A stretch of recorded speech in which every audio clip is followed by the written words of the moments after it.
Well, this has been one of those weekends where you can't help but want to be outside, but will it be the same way tomorrow? Let's find out from First Alert meteorologist Trey Fulbright. Trey? Yeah, Josh, I think if you like the warmer temperatures and sunshine, you're in for a pretty good day tomorrow. We do have some fog to get through during the overnight hours. We'll really start to see that fog thicken up after midnight as those temperatures drop closer to the dew point, and with light winds in place. It could get pretty dense for a few hours tomorrow morning, but once we get to around 10 a.m., we'll really start to see that mix out. Again, expect widespread areas of dense fog developing shortly after midnight, and the thickest right before sunrise. Areas especially west of the Laurel Highlands up to the I-79 corridor.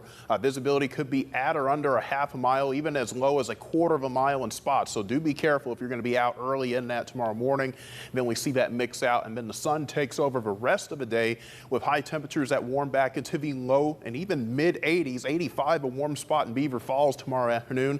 A slew of 83s along I-79 from Butler south toward Washington and Waynesburg. And again, these temperatures are above normal for this time of year. We should be in the low 70s. Seeing those skies clear out tonight, we had those showers off to the south and east, and up to 1 to 2 inches of rain fell in portions of Preston County with that. We're going to clear out the next couple of days, but the tropics are heating up. This is Hurricane Umberto, a very powerful Category 5 hurricane this evening with winds upwards of 160 miles per hour. And here's the thing with the hurricanes that we've seen so far in the Atlantic this season.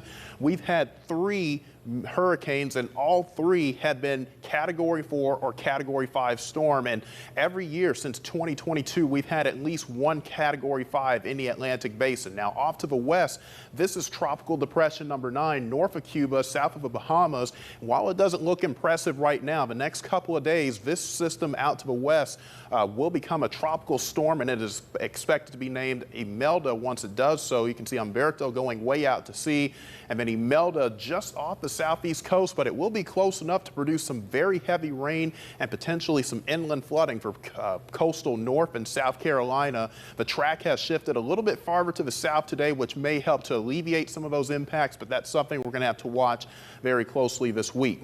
We won't get the moisture from those tropical systems, though, because of this very strong ridge of high pressure. If anything, we'll be very warm and dry to start the week, and then once we move into Thursday, a backdoor cold front moves in from the north and east, and that will start to drop our temperatures. You can see we're down to 74 coming up Wednesday, 69 on Thursday, back up to 72 on Friday. And really, although it is cooler, we're just getting back closer to where we should be for this time of year. It will be cooler by the end of this week, but we are expecting it to remain dry. The only moisture we really watch is that fog and the dew that'll be out tomorrow morning. And the Steelers also play tomorrow in Dublin against the Vikings. They're expecting low 60s, partly cloudy skies, and comfortable conditions. 83, though, once the fog clears up here after a morning low of 57, we'll be at 81, maybe a little bit of fog coming up Monday morning. And then those temperatures start to drop a little bit by the middle to end of the week, back closer to normal. Trey, thank you.